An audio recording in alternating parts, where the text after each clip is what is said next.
think it's also really, really challenging when you're in the heat of the moment, when you've got a Mm, child who's dysregulated, who may be being aggressive, be verbally rude to you, or they might be a thrower, they might be picking up things and getting ready to mm, throw them at you, or they might mm. be actually squaring up to you and you might be going, oh my God, I'm going to get punched in a minute. Yeah. It's really hard to hold on to that acceptance of it's not personal and it's nothing that I've done. For me, I think the focus from my point of view on acceptance is just accepting that this is the child as they feel right now. Yeah.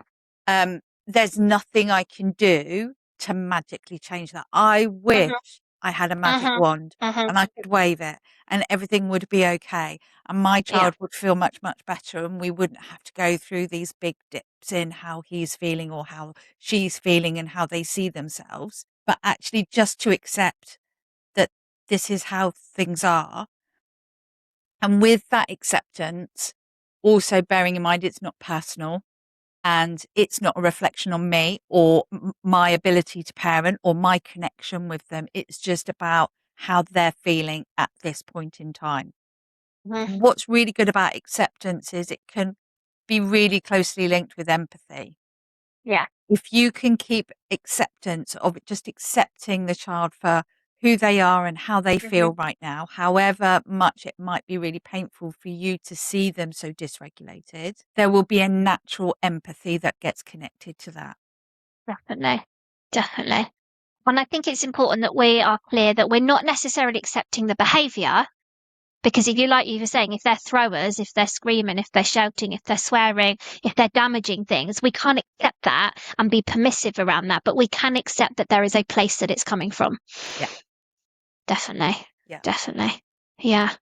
And Mandy, have you ever been in a situation where you verbalized that acceptance? What kind of key lines do you use in that situation? Bearing in mind that when they are that dysregulated, that rational, logical thinking brain we Mm-hmm. know is completely Yep. disengaged. Yep.